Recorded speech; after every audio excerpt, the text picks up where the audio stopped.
and welcome to the Saturday Roundup LiveCast edition for WikiTree. Woohoo!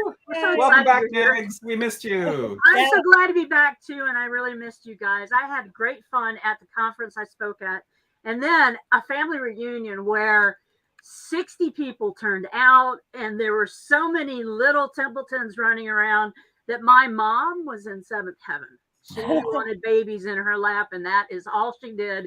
Well, she had some food, but every time I turned around, my mom was running around outside chasing children.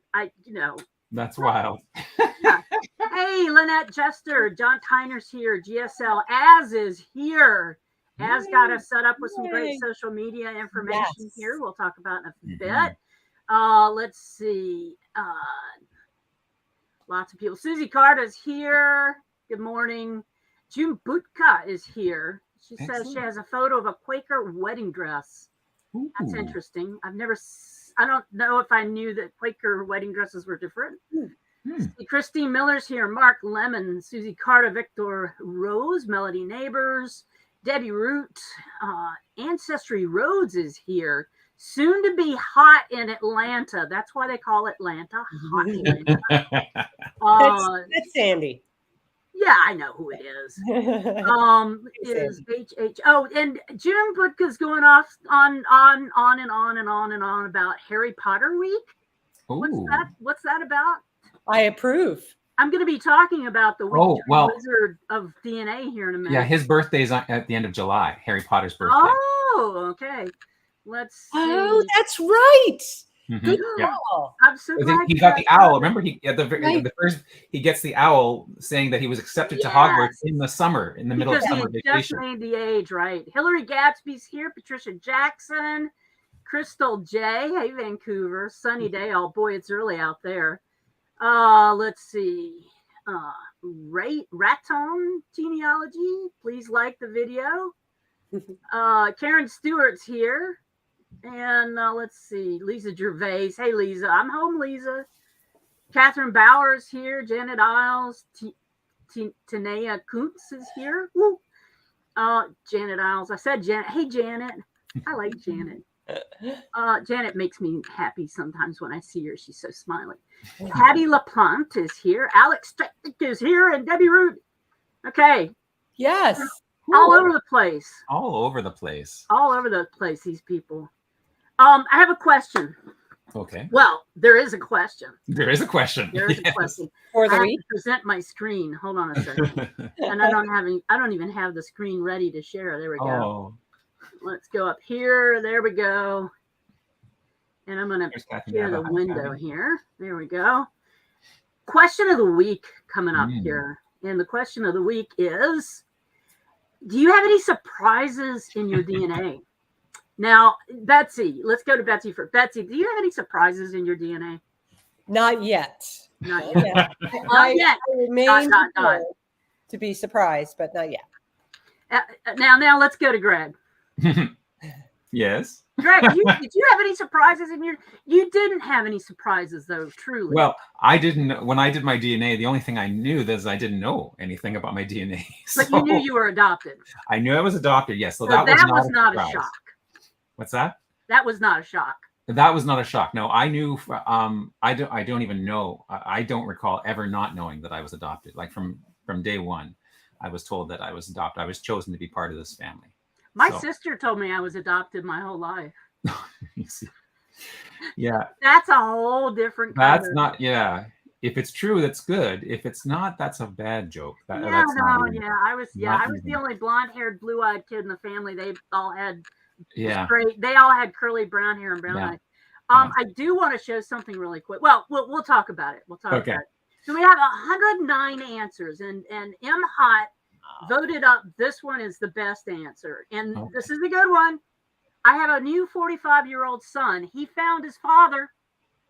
So far, so good. Yeah, that's good. That's pretty good. Ted Dotson. Nice. That's pretty cool. That is very cool. And the other thing is this question is going to elicit a lot of very personal things. So we're going to get personal with a lot of these answers. Yeah.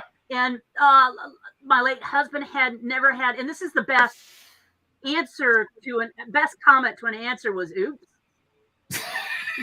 Thanks for sharing. For sure. Oops. Thanks for sharing. Yeah. My late husband had 2 kids we never knew about. He never knew about. And here we go. Sam Desjardins has a great one. I'm French Canadian with a dash in New England. I also have 2 gateway ancestors, and Marie Bayon. Don't correct me, Greg. That connect with me with European rulers. But imagine my shock when I started to find a lot of genetic matches to the Arpad, Gepid, and Hunyadi dynasties, rulers of Hungary, to possibly be related to Attila the Hun. You know that Martha Stewart is a descendant of Attila the Hun. Oh, really? Oh, no, wait. No, she's a descendant of, that other one. The other one? Genghis Khan. Oh, Genghis Khan. Yeah. There are a lot of people who are related to some of these big people like Charlemagne and all this. Oh, or right. Nile of the 9 hostages, because they were great progenitors. Yes. They had lots of babies. Okay. And they told 2 friends, and they had 2 friends. Yeah. And so I had a couple set up here that I wanted to talk about. Okay. This is a great answer here from Greg Lamberson. He actually goes down and gives us a numbered list of all the things that were surprises to him. There are quite a few. And he even has a couple listed here that were while he was helping others. There was another one here that we had come up from one of our favorite WikiTreeers, Chris Ferriello, who is in the chat, of course. Yeah, of course. let me look and see. I've got so there's the link to his blog. So he talks about, he said, I have a really cool situation, and so I blogged about it. So here's the link to his blog and the link to his answers. We'll take that one down. Let's see. The next one that I had lined up for us to talk about was a different kind of ancestry. I have so many matches where the person does the test, but has no interest in finding out who they are related to. Now, that goes along with something that I remember reading about just recently. Let me make sure I've got the right one here. Here we go. And Amy Johnson Crow, one of our favorite WikiTree people, had a really cool blog just a couple of months ago, or not even that long ago, where she's talking about why don't your DNA matches respond. And that was one of the commonalities in all of the answers were, and Robin Lee has it. I send out all of this information and nobody wants to talk to me. So Amy went through a really good list. She says, why aren't they responding? There's a great video if you want to look at it. If you like looking at Amy Johnson Crow, she's not bad on the eyes. Your matches only wanted the ethnicity estimate. That's a biggie. And I'm going to talk about that more in just a second. Your match is an adoptee. And they're terrified of what they found out or what harm they might do, what they think the impact on their family might be. The match is just a surprise.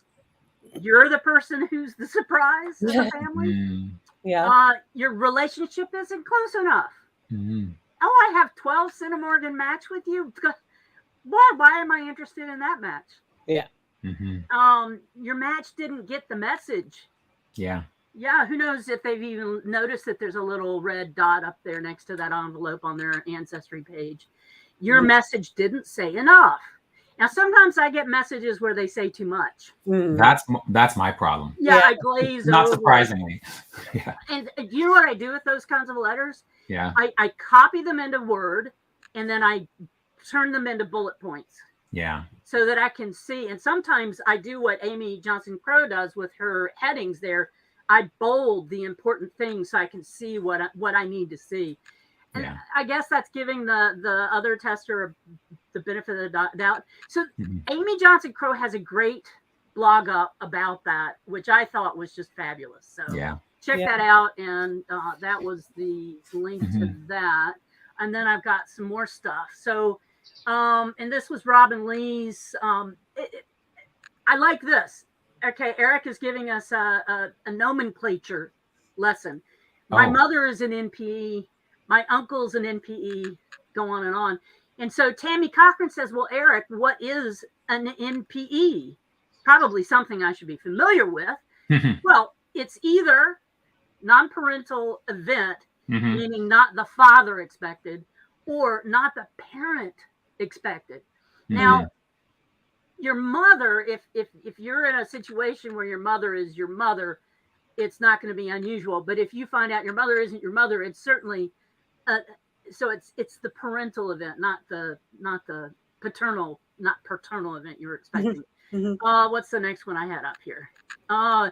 This is a good one. Okay, now I need to switch my screen here.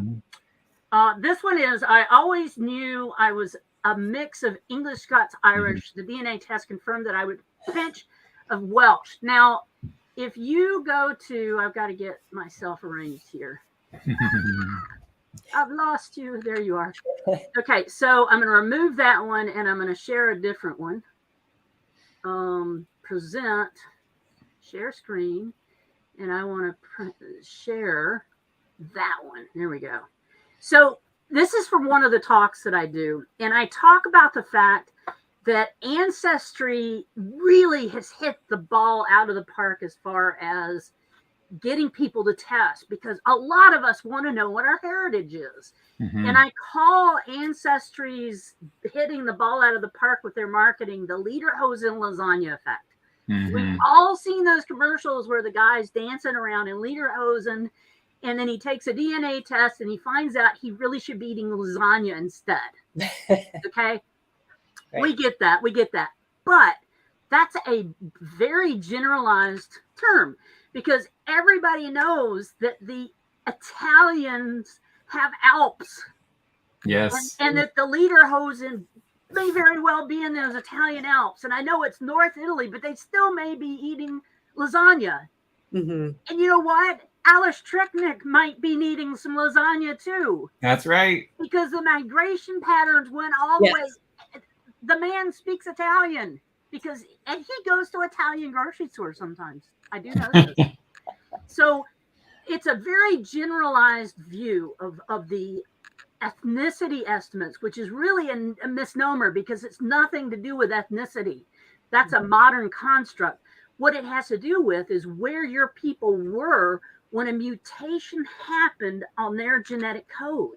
So if they happen to be in the Alps of Italy, when their mutation happened and turned them into RM269, then they went on to England 700 years later, you're going to be English by then, you know? So it's shifting sands, and it also has a lot to do with who else is in the database. So there aren't a lot of French people in the database right now because a lot of French people aren't testing.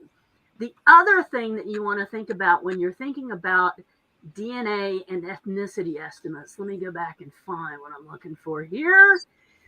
You want to think about the time distance that we're talking about when we're talking about DNA. We're talking about distances that can go back for thousands of years.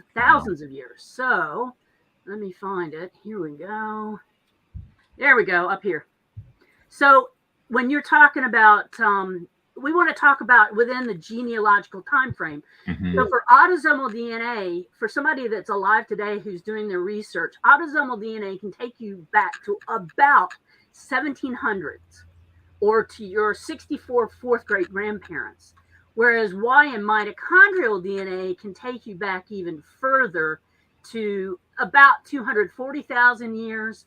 But the genealogical time frame is when we started using those bits of paper that we can find. And some people think it started in 1066. Some people say it started in 1300s. Some people say it started in 1500s when we had those guild names like blacksmith or goldsmith. Right. But unless you're royal, you're not going to get back beyond that 1500 to 1300 mark very easily. So, and I don't know, Greg, are you royal? I've got some royalty back there. Right. The other thing you want to look at, if you're talking Y and mitochondrial DNA, when you're talking about looking at understanding what a 12 marker compared to a 700 marker test is, if you take this and you turn this into looking at it with a telescope, You can go back to 240,000 years ago with a Y DNA test or a mitochondrial DNA test. But if you're looking at a Y test that is a Y12 or a mitochondrial test that is only an HBR1, you can see the whole cosmos. You can see every star in the sky. At Y25 or on HBR1 and 2, you can kind of make that into what we might see in the solar system. A Y37 test might take it up to about the Earth. A Y67 test may take us to a hemisphere on our planet, or a Y111 may take us to a specific continent. And that's about where a mitochondrial DNA test, the full sequence takes us to about a Y111 to a Y500 level. Y500 level may have taken us to a neighborhood, but the Y700 test takes us to something closer to a street. Yeah. And if another level test comes out, we may be able to see the nose of the person that we're related to. Who knows? So that I would go through and upvote all of these beautiful, wonderful answers that we have had, and check out everything, and also make sure you upvote all those great answers too. So that is the question of the week. Whew. That was an amazing DNA lesson. Well, Thank you, Mags. Well done. Yeah. Thank you. Thank you. Well done. Very short too. You have 4 minutes left. So You've got 4 minutes left. Greg, I just gave you 4 minutes because I know. Well, that's good because I've got an extra little something to add on at the end. No way. Yeah. I've got to drink my Timmy's. So the profiles of the week are about the Manhattan Project. Whoa. I have a complaint. Oh, you have a complaint, do you? That's Why? I have this cousin. Let me find myself here. I have my cousin. Late breaking news and a new addition to the Manhattan Project WikiTree profiles. Yeah. I have a cousin, a first cousin who worked on the Manhattan Project. Okay. So I'm going to remove you for just a second. You go right ahead. And I'm going to share mine. Can you tell him back?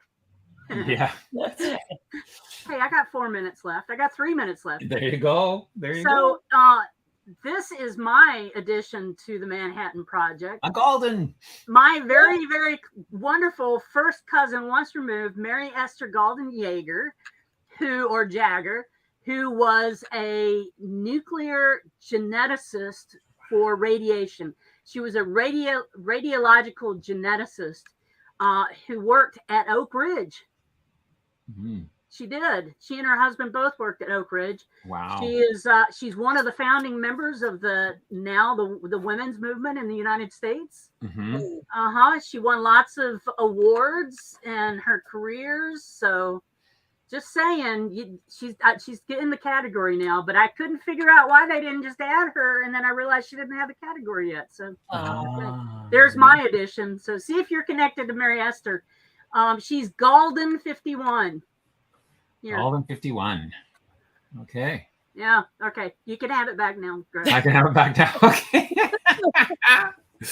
Okay. So I suspect that this theme was because the new movie, the Oppenheimer movie, has come out. And I haven't seen it yet. Have either of you seen it? Not yet. Have you seen it, Megs?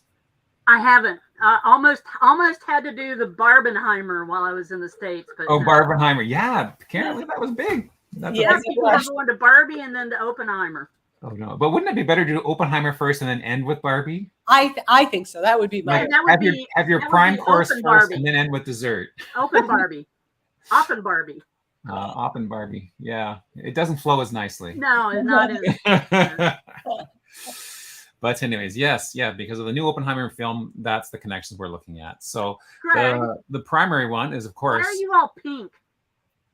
The highlighting. The highlighting. Oh, the highlighting. I must have changed something in the.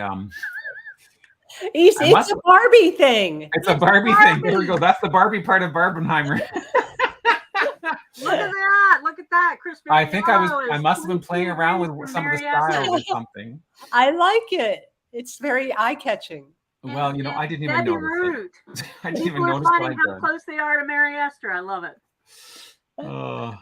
Anyways, so Oppenheimer himself, Julius Robert Oppenheimer, Born in 1904, 22nd of April, 1904, New York City. Show us your mug, Betsy, if you haven't already shown. New York City. Look at that lovely mug. Yeah. Oh, and then Meg's just finished her first Tim's from getting back. That was a long drive without a Tim's too. Oh man, yeah. Now, aren't there some in Upper New York State you could have stopped in at?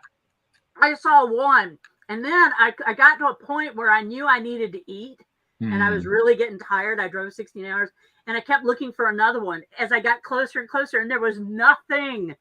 I couldn't eat until I got across the border. I was about to die. Oh no. So born to Jewish parents. His father, Julius Oppenheimer, was a successful textile importer who'd emigrated to the States from Germany, and his mother was a painter, Ella Friedman. Attended the ethical culture school. Gifted from early on. He is especially interested in languages. This is very cool because I love languages too and Duolingo. But he would learn one quickly just so that he could read the text in its original form. How cool is that? Wow. Yeah. And by the age of 10, he was delving into physics and chemistry. This guy was obviously one pretty bright dude. Early in his career, he went to Cambridge University's Cavendish Laboratory. He was a research assistant. It's funny. He proved very poor at conducting experiments in the laboratory and came close to being expelled for misbehavior.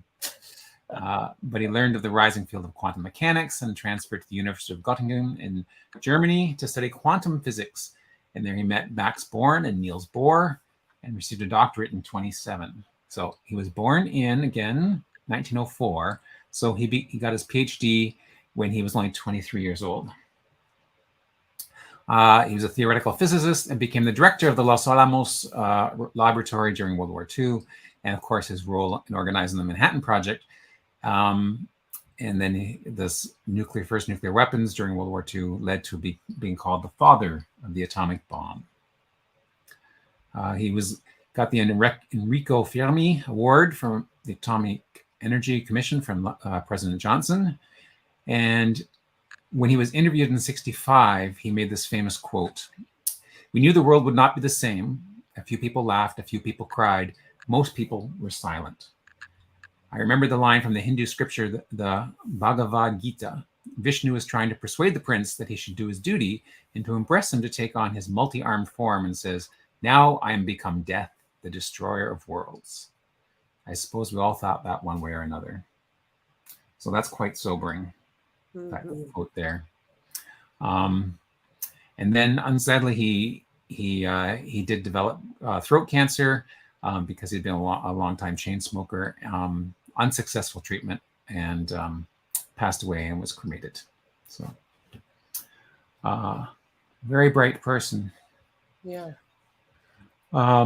Moving on now, some of these profiles are smaller in nature, and others are larger. I hope some of them are happier in nature. I know. I'm sorry to bring it with a downer, but I mean, when you think of the reality of what those two bombs did, I mean, that's not a happy occasion, and No. And it's impressive that he brought that knowledge and that self-awareness to his later on in his life, and obviously regretted the effects of it. So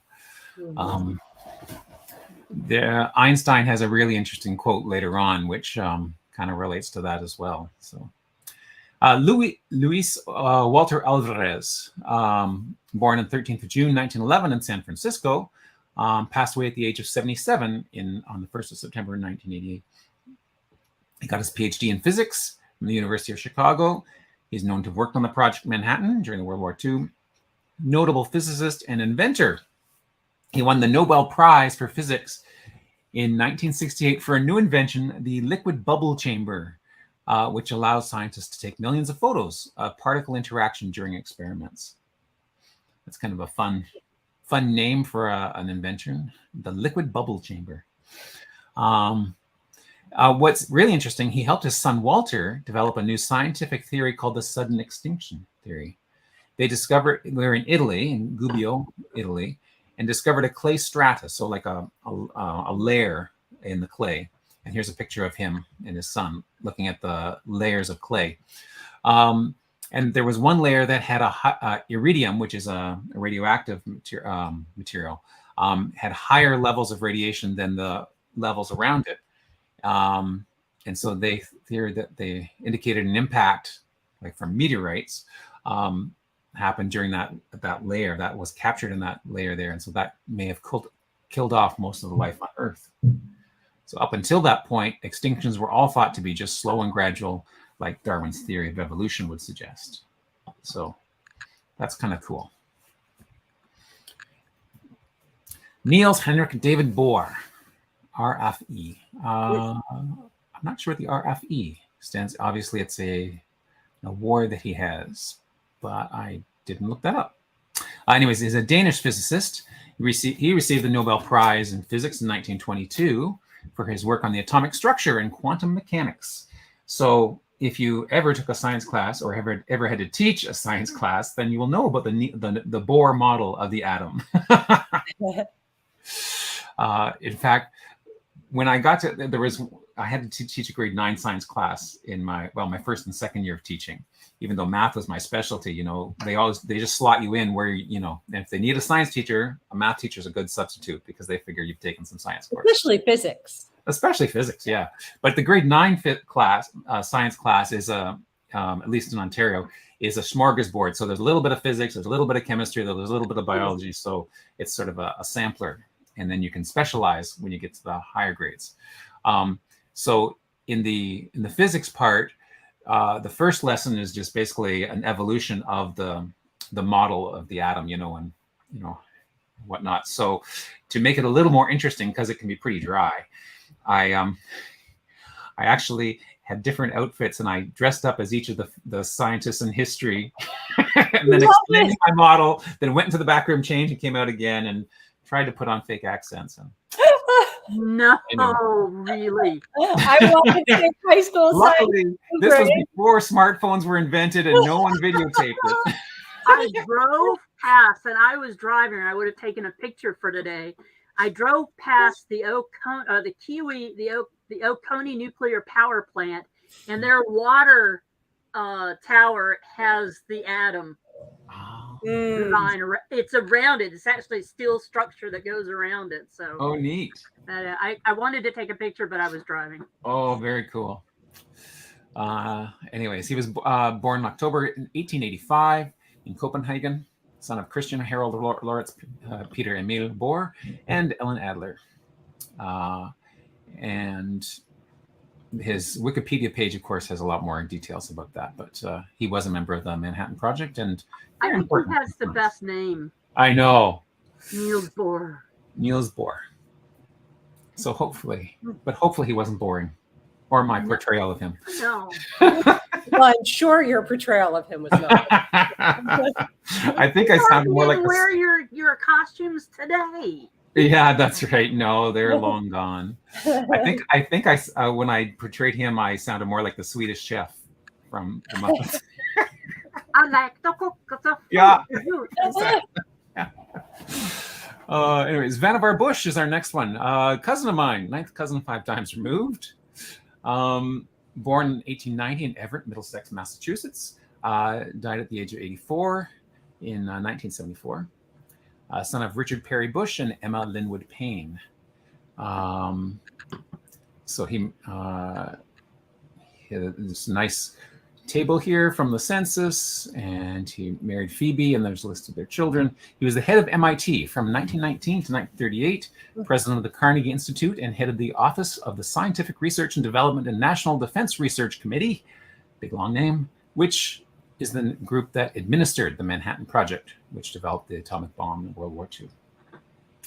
He authored several publications, but one which stands out as influential is As We May Think, which contributed to the modern thought on information. Interesting. Died and was buried in South Dennis Cemetery, Barnstable County, Massachusetts. So that is him. Nice picture of him working away at his desk. Next, we have John Douglas Cockcroft, born in 1897 in Todmorden, West Yorkshire, England, and passed away the 18th of September 1967 at Churchill College, Cambridgeshire, England. He also won a Nobel Prize in physics. I'm keeping track of the number of Nobel Prizes in this group. So far, we have 3 already.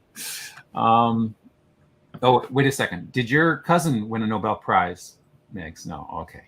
No, but I play pool with a Nobel Prize winner. Does that count? Ooh. Well, you get half a point for that. Yes. You get 3/4 of a point if you won the game of pool. I won the whole the whole competition. We had Oh, like 6 well, there you months go. running, yeah. Okay.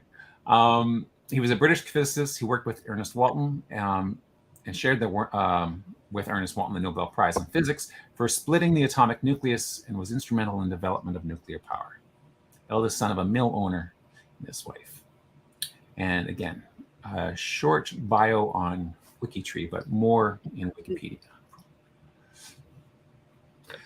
James Bryant Conant, born in Dorchester, Suffolk. That is everybody's closest. Really? Oh, James? Yeah, everybody's been posting that their closest is James Bryant Conant, like this Susie Oh, Carter. yeah. 12 Interesting. degrees, Yeah, Susie. there's lots of people, Okay, including Yes. Madame Co and I. Nice. She's 18 degrees and I'm 17 degrees from him. And I'm Nice. 20. Your closest is Jonathan Duke, Oh, Greg. the profiler, the WikiTree of the week. Oh, is that Yeah, Jonathan Duke is one of you us. did that last week too, didn't you? Oh, that I was closest to the WikiTree? Yeah, Yeah, probably. that's funny. Yeah, I think so. Okay. All right. I think I remember that. Mhm. I do. So the interesting thing about that, Mags, that this person is the one who's closest to everyone, is that this person has no descendants on WikiTree. Wow. So So all it's the all connections must stuff be that goes through the back. ancestors. So there's his aunt, like he's got a full pedigree of ancestors. He's missing just one great-great-grandmother here. Wow.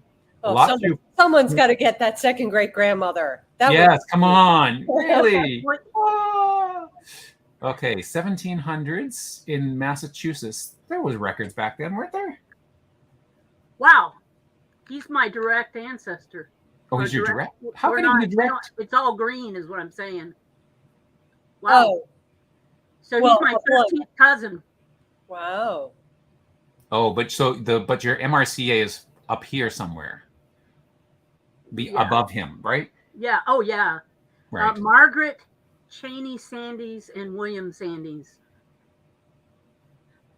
15th great grandfathers. Wow. So is one of these like a gateway ancestor, or like a pilgrim, or I don't like there's know. a lot of Plymouth there. So do you think it's one of that? Is it that sort of thing?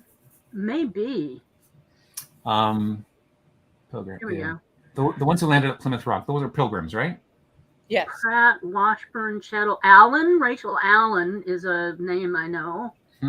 Harding, Tarrant, Bryant, Mitchell, Orr, Friedman. That is a very interesting thing. Yeah. That the most connected is the one that doesn't have any descendants at all. It's a conundrum. It's one of those there's some oxymorons, right? Like it defies logic unless you delve into it deeper. But that's kind of cool. But anyways, back to his profile. He's a smiley guy. Hillary says it's not mine. Closest mine is Bush. Oh, okay. Vannevar Bush. Oh, and Mooney says lots of pilgrim records. Lots of pilgrim. There we go. Now, I'm going back down to the rabbit hole again. Just like in my French Canadian side, like if anyone who has any substantial French Canadian ancestry, I'm probably a 9th, 10th, or 11th cousin, because so many of them, the founders of Quebec propagated. Is it similar with the pilgrims? Like, do they have? If you mapped out the original Plymouth colony, does that cover a good chunk of the states? It does. I've forgotten. I heard something like 3 million descendants or something. Wow. Roberta Estes would be a good person to ask that question of, but I think she just flew to London, so I'm not sure she's even awake. So she's probably not in our chat. No, but I could probably grab somebody else who is a Brewster descendant, see if he's out of bed yet. Yeah. Let me ask him that question. Because I'm just, Interesting. Back to James. Sorry, James, we keep getting distracted. About So much fun, shiny objects. but he has a fairly short profile. So, we've extended his length on this broadcast a lot longer than we normally would have. Born in 1893 in Suffolk, Massachusetts. He married Grace Richards in 1920. He died at the age of 84. But he was involved in the administration of the Manhattan Project. So that's his connection. He was an administrator. And again, smiley guy. Happy. 35 million Mayflower descendants. I was off by 30 million. 32 million. That's pretty significant. That's pretty significant. Yeah. I don't have any Mayflower background, but you know who does? Who? Chris Whitten. Ah. Uh-huh. Interesting. What about you, Betsy? Not that I've discovered yet, but I'm hopeful. And Greg, being a fine Canadian, do you? Not that I'm aware of. The American connection I do have is I have a great grandmother, Abigail Sims, who was she was abducted from an American village, taken by Native Americans, and then raised in a Gunasatagi, or one of the settlements, and then eventually married a French Canadian. So there's that's the only American sort of connection. So any connection I have to American presence is through Abigail Sims. Nice. Thank you for that American lesson. From a Canadian. From a Canadian. There we go. Albert Einstein, of course, probably the most famous. I have something important to say about this. You do? Okay. He and my youngest son share a birthday. No way! Wow, 14th of March. Wow, my best friend through high school was born on the 14th of March, which is very cool. I'm impressed you remember. I can't remember my best friend from high school. Well, it's easy to remember because I'm born on the 16th of January. There was another person who was born on the 15th of February who was in our class, and then he was born on the 14th of March. So if you just keep shifting the numbers. Welcome to the LiveCast, those trivia you never need to know. But 16 plus 1 equals 15 plus 2 equals 14. And math. Okay, moving on. Moving on up. I love this profile. This is just great. I love this background. Look at this. I know, it's so psychedelic. It's so cool. Psychedelic? Yeah. Look at this. Nice picture of him teaching there. A little pop out there.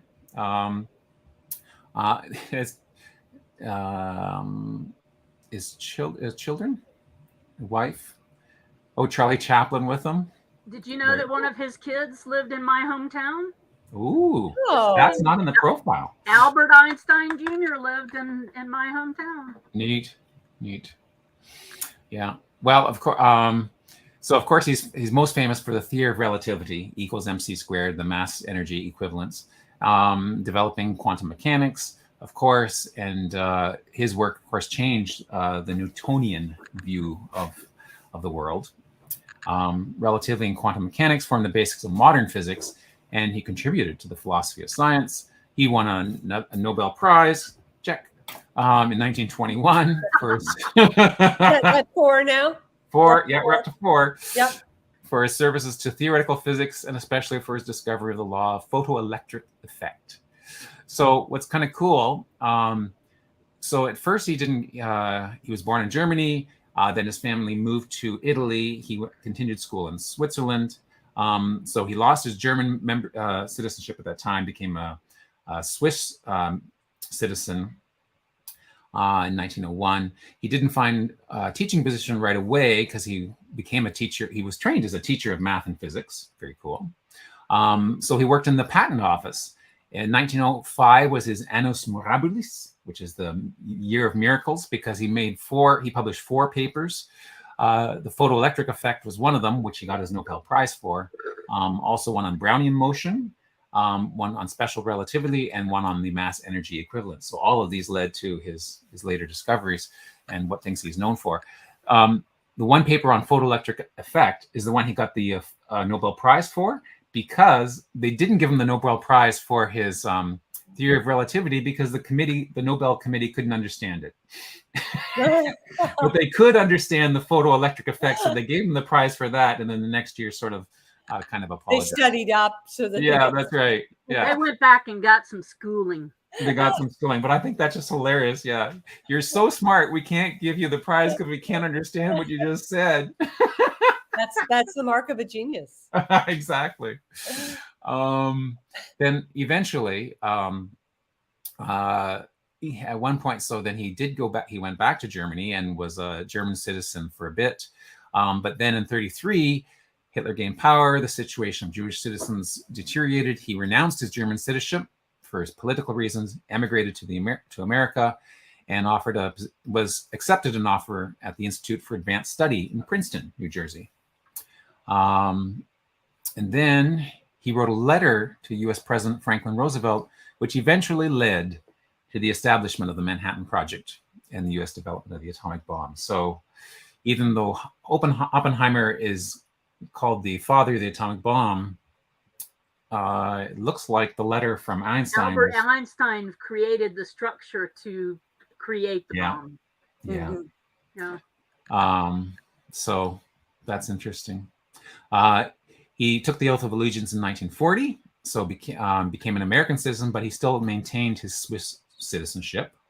And now this is something that I think is equally important about his legacy, is that he was committed to the process of establishing and maintaining homeland for Jews, emphasizing the need for equality of rights between Jews and Arabs. And he was offered the presidency of the State of Israel, but he declined it. But he continued his collaboration with Chaim Weizmann in establishing the Hebrew University in Jerusalem. He was an advocate for nuclear disarmament, world peace, and civil rights for all. And he was once asked, this is the interesting quote I was talking about. He was once asked what weapons he thought would be used in World War III, because World War II had just finished. He replied, well, I don't know about that, but I can tell you what weapons will be used in World War IV. Stones. Yeah, that's prophetic and profound, and goodness gracious, let's move on. Yeah. It is. It's very profound for somebody who, and there are a lot of people who worked in that system who had serious guilt issues that they were working to create something so horrible. Yeah. Exactly. Operation Paperclip would also. I have a point to make. Okay. Biscuit, Appalachia. Oak Ridge, Tennessee, a part of the Manhattan Project was in Appalachia. Hey. I'm just saying. Yeah. Everything goes back to Appalachia. That's right. Yeah. Anyways, I just wanted to highlight that he was an advocate for nuclear disarmament, world peace, and civil rights. So despite the other things that his brilliance turned into, he was trying to. He countered that. Here was Feynman, Richard Phillips Feynman, who you said was mentioned in the Big Bang Theory multiple times. Theoretical physicist, best known for his contribution to particle physics, quantum mechanics, quantum electrodynamics, and superfluidity. I think that's just a cool name, superfluidity. And he's a joint recipient of a Nobel Prize in physics. 5. Yeah, there's 5. Born in 1918, Jewish parents. And he had an aptitude for engineering. He had an IQ of 125, but he couldn't go to Columbia University because there was a quota on the number of Jews admitted. But instead, he went to MIT, Massachusetts Institute of Technology, and received a bachelor's degree, then attended Princeton, got a PhD, and his thesis was the principle of least action in quantum mechanics. And then he was his PhD advisor, John Archibald. Is he playing the bongos? He drove a van. It looks like it. Yeah. A hippie van. He's a musician, Betsy. I love it. In one of the Big Bang Theory episodes, they somehow get a hold of Feynman's van, take it out into the desert, Oh no. accidentally get high, and somehow or another blow up the van. Oh no. Yeah, it's a hilarious episode. Yeah, I can't think of Feynman without thinking of that now. Oh no. So he was responsible for coordinating the group of human computers. So these are not computers, but humans who could do math really, really quickly in their heads. It's true, right? Yep. Who and did most of the calculations for the theoretical division. Wow. And so after the war, he moved to Cornell and he taught there. He unfortunately he also died from cancer in 1988. But there he is as a young man. Here he is again as a teacher. He made it as far as a postage stamp. Oh, that's cool. And whoever posted that it's an actual canceled stamp. Yes, very cool. Oh yeah, look at that with the wavy lines through it. Yeah. When was that released by the Postal Service? Does it say on the image description? Let's go to the image description. Uploaded 2014. Taken by Windows Software, Adobe Photoshop. I think it's really cool that you can see all the technical details. I know. Of the photo. Does not say where or when. 2015. It was released on August the 14th, 2004. Oh, there's a 2005 down here in the corner. Yep. You see that? Look at how low the postage was. Only 37 cents. Wow. That's awesome. Yeah, that's the number. That's and the name of the stamp is the Richard Feynman 39. Oh. I don't know why 39. I guess should be 37, you'd think. It says 39. On August the 14th, 2004, the day of the announcement was the Independence Day of Tanu Tuva. And it wasn't a coincidence. Feynman and his friend and drumming partner, Ralph Leighton, had spent years trying to visit the small Central Asia country near Mongolia. It all started with a stamp, and it says 37 cents. I guess 39 is the year. It's like the title of it is like the year with a little apostrophe before the 39. Would that be the year that they made their trip? Let's see. Okay, he was born in 1918, so in 39 he would have been 21. That sounds like a cool place. Go to a remote location. Yeah. With your bongo drums. Hang out. Yeah. He loved Tuvan's stamps. They had unusual stamps, like a stamp with a royal stag on it, a diamond-shaped stamp with a double-humped camel on it. And he fell in love with those stamps. Very cool. Illustration of camels racing, horse wranglers, and cattle mongers against otherworldly mountainous scenes. 50 years later, Leighton and Feynman had a dinner conversation about geography and mentioned his love of Tuvan stamps. They decided to travel there. Interesting. Their 11-year quest detailed in Leighton's book, Tuva or Bust. So Amazon right now is thanking us for the sale of Tuva and Bust. Very cool. Very cool. That is so cool. We go down some interesting rabbit holes. We do, yeah. I love you learn. Yeah, that's right. I love his quote here, eh? The first principle, you must not fool yourself, and you are the easiest person to fool. So you have to be very careful about that. But after you've not fooled yourself, it's easy not to fool other scientists. You just have to be honest in a conventional way after that. That's kind of neat. Yeah. Yeah. Don't fool yourself. On the Challenger commission to study the mishap. That's right. Yeah.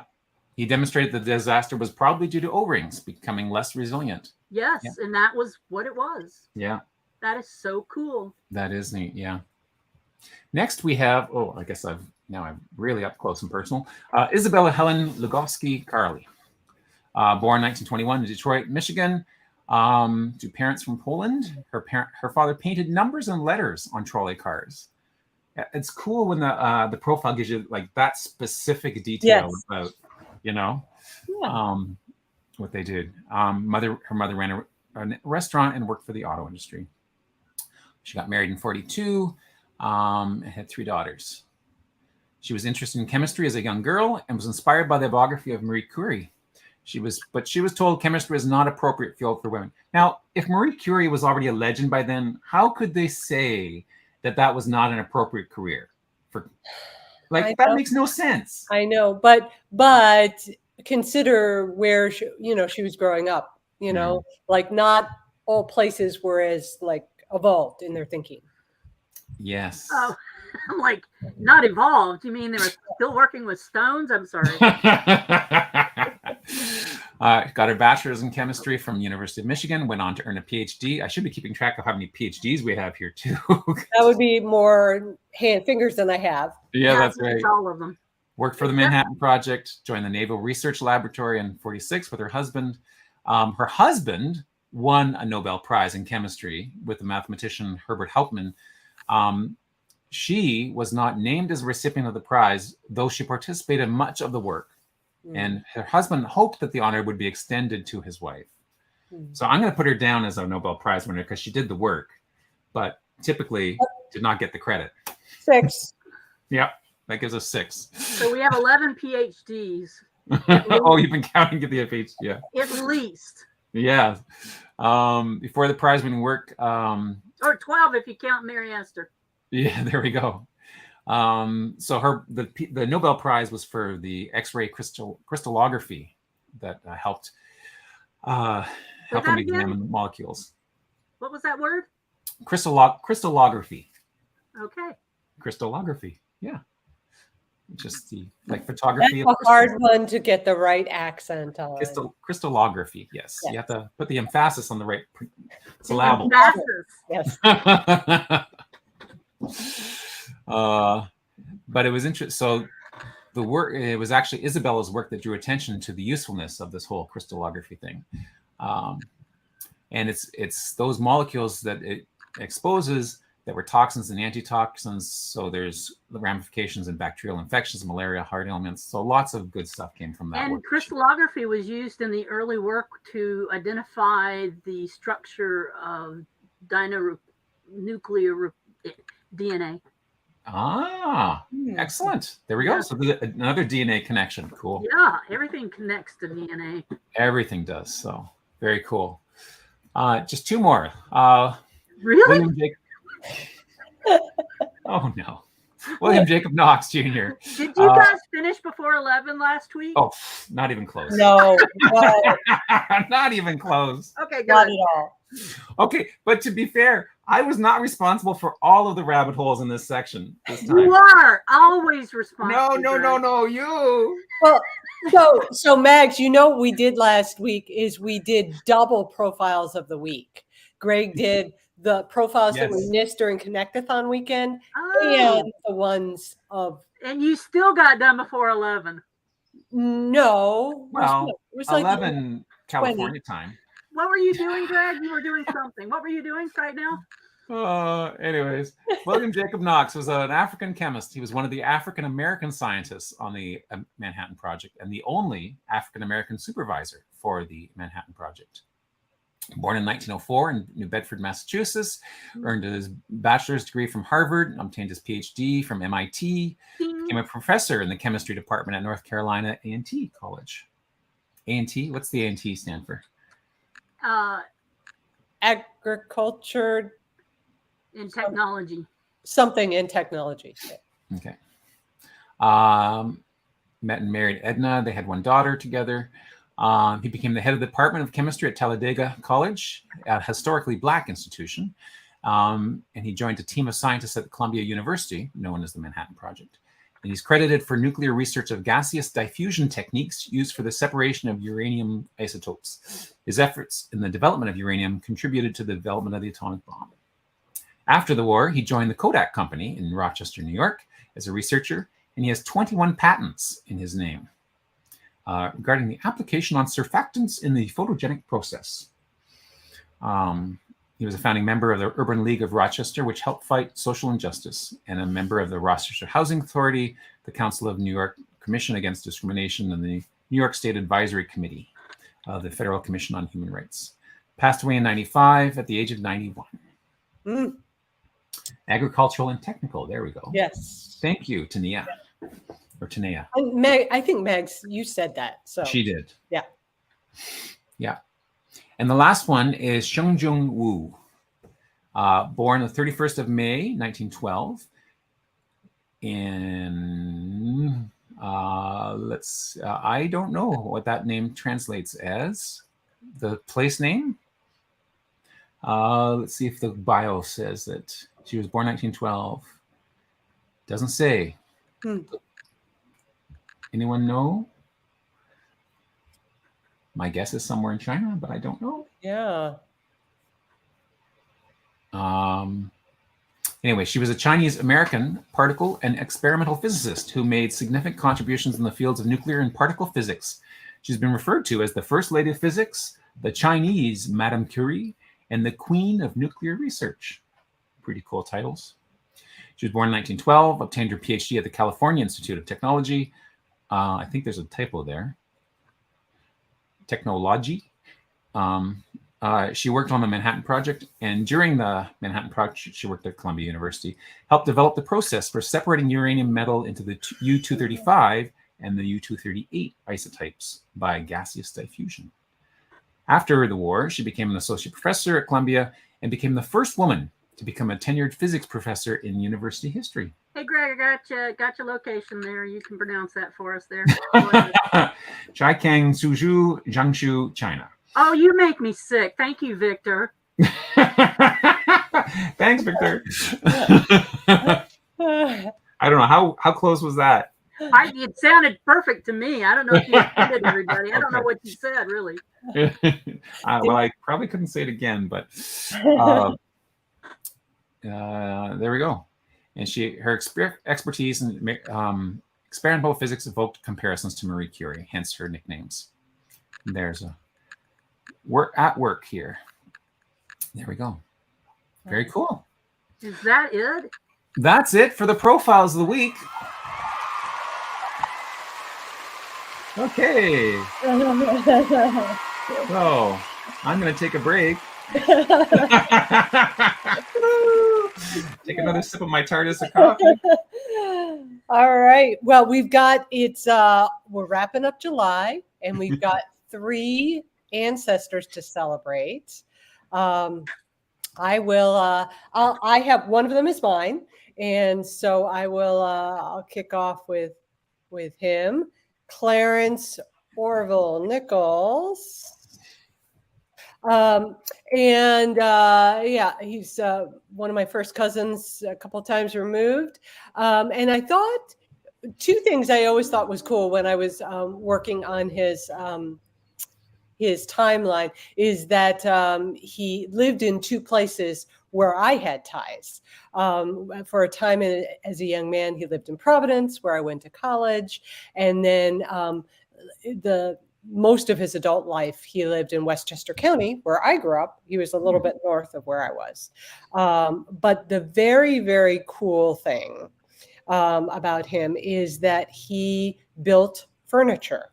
And this was, I'm gonna leave, and so there was actually a book that was made from his daughter, and I think I can show you some of very, very creative furniture that he made for his own house. Wow. And his daughter, it's okay. Betsy wins show and tell this week. Oh yeah, for sure.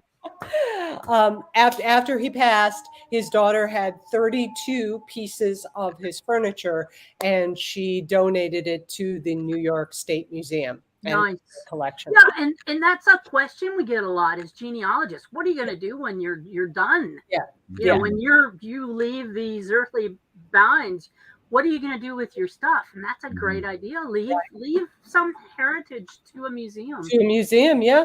And he's born and raised in New York. I mean, different areas of the state, but, very much a New Yorker.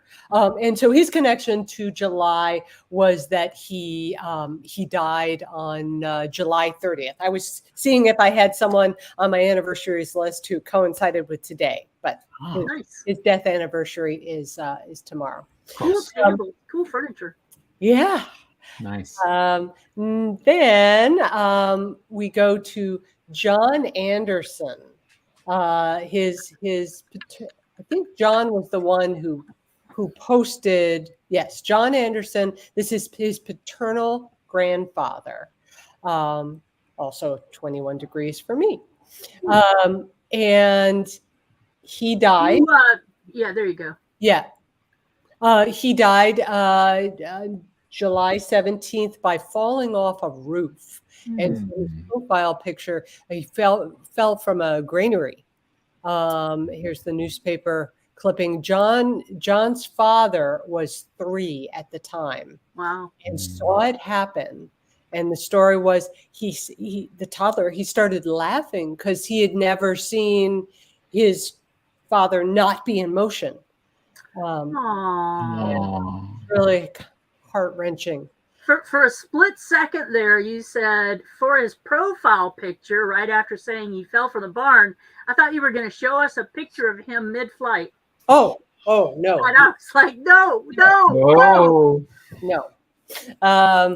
So, yep. There we have his profile, and so you can read the story in greater detail. And that he fell on July 17th. And then our third ancestor is Thomas Earl Draper, father of David Draper. And so we have a nice picture here. He was born and died in July. And his family was in Saskatchewan. They had gone up to Canada. Yay, Canada. Yeah, yay, Canada. I was wondering why Greg was so upset there. Well, there were no Canadian connections to the profiles of the week this week. So, well, here you go. I'm here to save the day. You can, Jody. You can put newspaper clippings up on your profile. Just make sure you add the appropriate source information for that clipping. Yes, so his family was from Nebraska, but land agents from Canada came down trying to entice Americans to go up to Canada and settle and have some cheap land. And so his family was one of those that went. And some of his family were successful up in Canada, but his father did not have a good go of it, and they returned to Nebraska. So, and eventually Thomas made his way to Illinois, a small town in Illinois, and he and his brother married 2 sisters who worked in the dungaree factory there. Dungarees. Yeah. So beautiful pictures. Nice. Yeah. Nice. Thank you for sharing that. So I will be putting up a new G2G post very shortly so we can celebrate our August ancestors. That'll be next week. I have 2 tips. I have 2 post-Connect-a-thon tips. So that's peace too, you know. Peace, man. That's what Feynman said all the time. I'm gonna ride around in my van and play the bongos, peace man. And So these are our 2 little they're related little housekeeping tips that you can do in the wake of a flurry of activity like Connect-a-thon when you created a lot of profiles. So if you go to your profile and go to your watch list, I don't know why there's. Oh yeah, you got to be quicker than that. I find that too. I don't go. Yeah. Oh. There we go. All right. I thought I was gonna get her again. Guys are keeping me on my toes. That's right. So, first thing you want to check for is, do you have any pending merges? So this is a really helpful selection of options up here. So I'm going to go to pending merges. And do I have any pending merges? No, this list is empty. Yay. But you might. Yay. I mean, It says yay. It's quite possible after after an event like Connectathon that you might, and maybe you missed the email notification, and you do want to attend to those, just so that you can actively participate in whether those should happen or not. And then the second thing you can do is back to the same menu, you can go to find matches. And it's true that when you create a profile and you say, I propose, I want to create this profile for John Smith. He was born in 1810 in this location, that the system is going to generate some possible duplicates for you, but it doesn't catch everything. So this is a good exercise to do. I'm just going to, you can play with the settings, but I'm just going to stay with the default settings. And then if I go to this, it has identified for, I don't know, about 10 of the people on my watch list, some possible duplicates. So here's Carl Lawrence King, the March King, who I adopted just because band director. It's picking up the possibility that his name could have been spelled with a C too. Exactly. So there's a lot to wade through for him. Well, these ones for me, I know I'm me. If you have a lot of Smiths, be very careful. Oh yeah. Yeah. But even like my McMurray line, this is my grandfather. So, yep, Niagara Falls. And there's two ones that I've looked at and decided I'm safe. So, when you have a little free time, that's a good thing to do. That's great. I should play some applause for you too. Wait a second. Yeah, there we go. Thank you. Okay. All right. So we do have some things coming up in the. Should I do the photos? Do you want me to do the photos quick? What are we doing? Who did that? We didn't do the photos. Yeah, Greg. I passed it on to Greg this week. Yeah, but there's only a few extra photos. Yay. Just a few extra photos that were added. One of the ones, just zipping through here. The last one that was added, and we talked about last week, was this one here, which is the first cousin twice removed, Roger Ray White. He won a Bronze Star, and the person said that I'm not sure what all these other things mean on his profile, on his picture. Well, luckily, that was Sally who posted that. Hi, Sally. Ray answered the question, which is very cool, and gave specific details of what of where Roger was. So you could tell. Let me just zoom out a little bit here.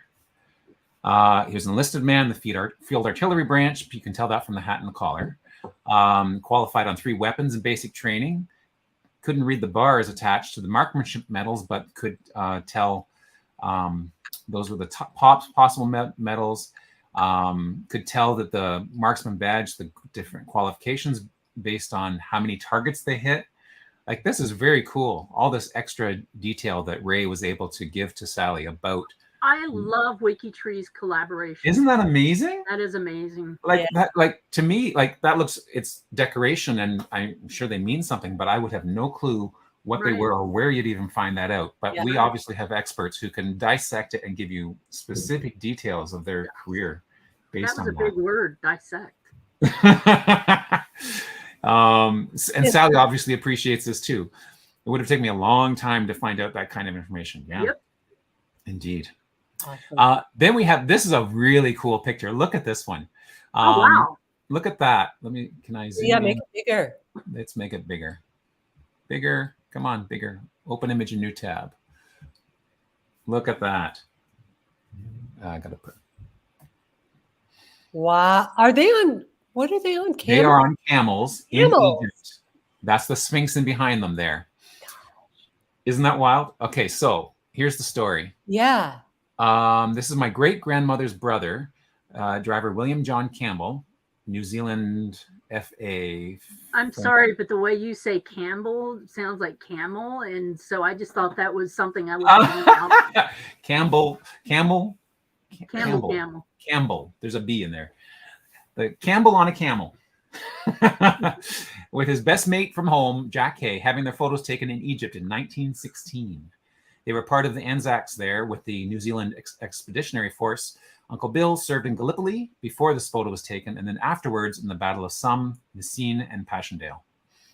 Now it doesn't say, Sarah doesn't say which one, the left or the right, is the great uncle. My guess is maybe the one with the military hat. Yeah, but they both have military hats on. Oh yeah, that's true. Trials, but it's hard to say.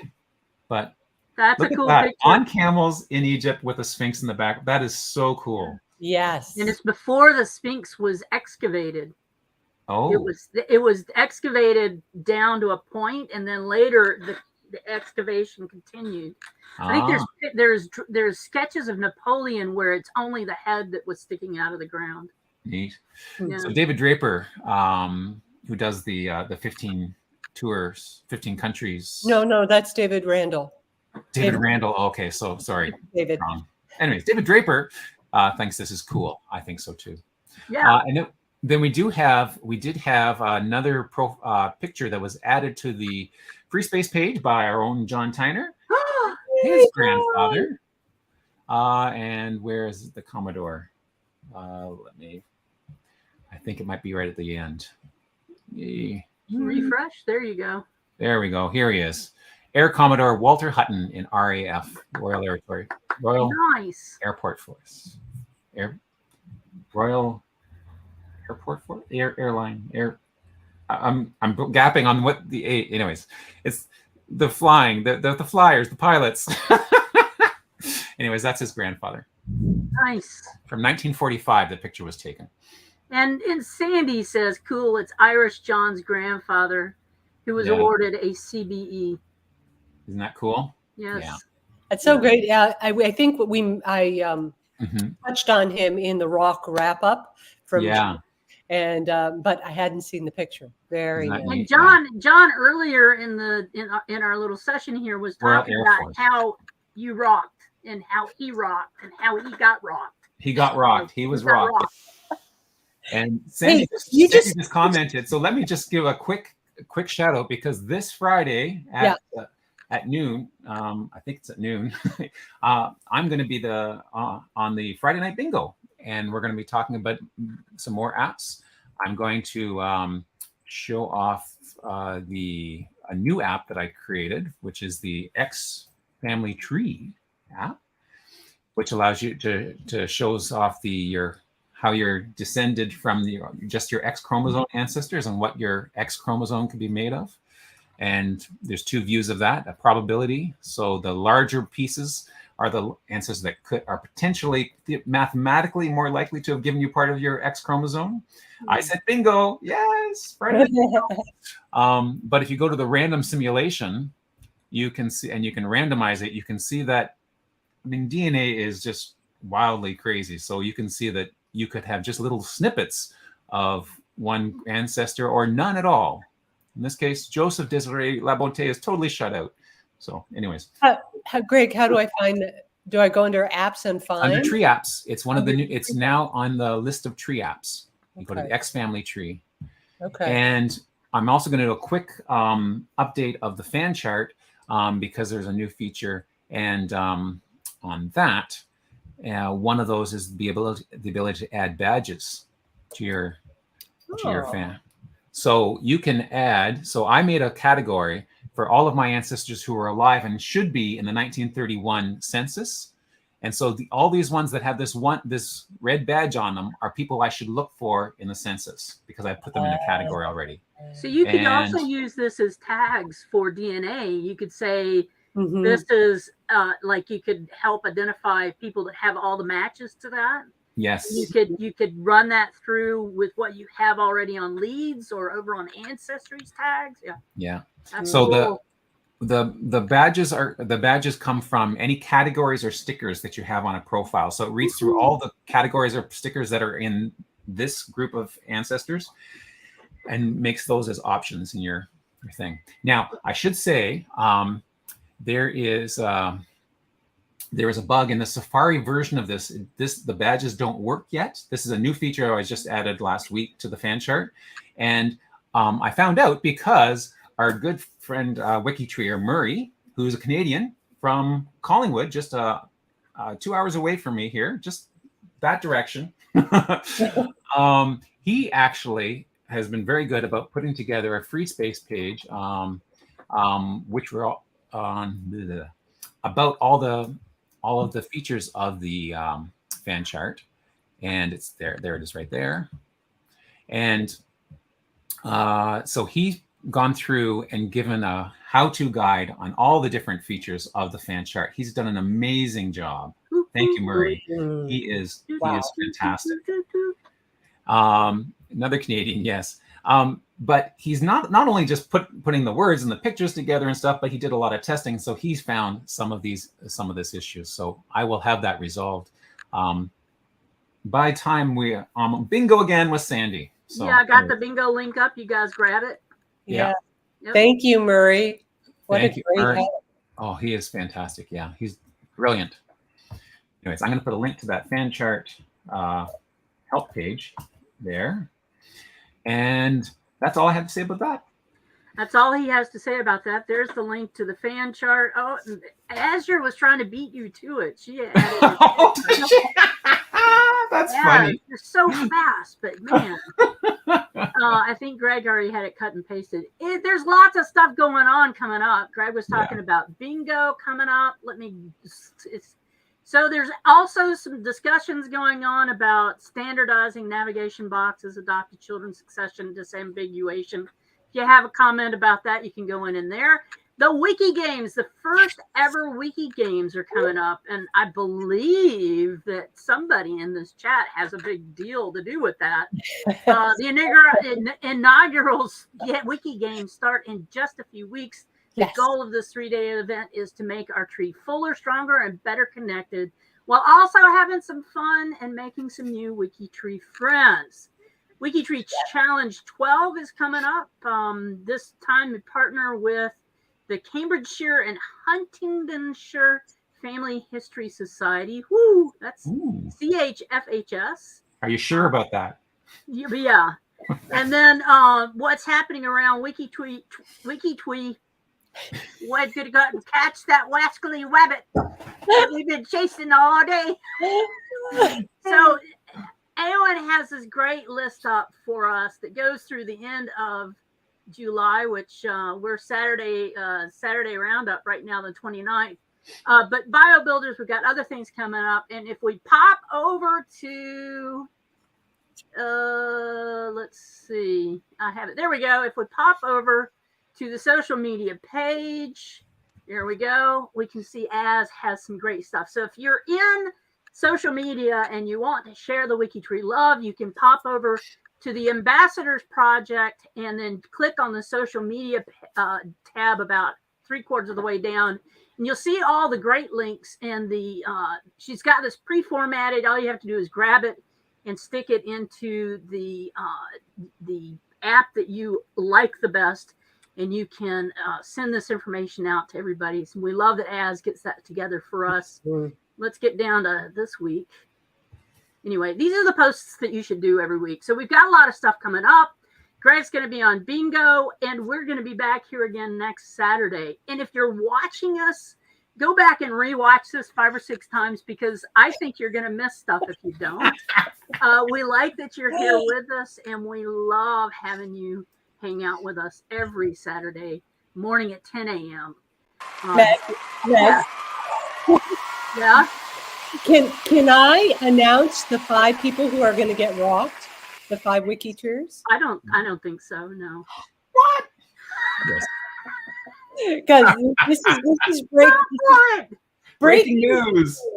The 5 WikiTrees who are getting rocked next month are Alicia Donovan, Doug Leeper, Malk Rollins, Kelly Risher, and Christian Roy. Nice. Yes. That means we need people with expertise in Germany, Prussia, Italy, Wales, England, Ireland, and Quebec. Yeah. Quebec. Not too late to sign up. Please help us rock them. That's great. Yeah. We didn't really talk about rocking except for John Tyner talking about how he had been rocked. So that's good. Well, we will see you again soon. See ya. Have a great week, everyone.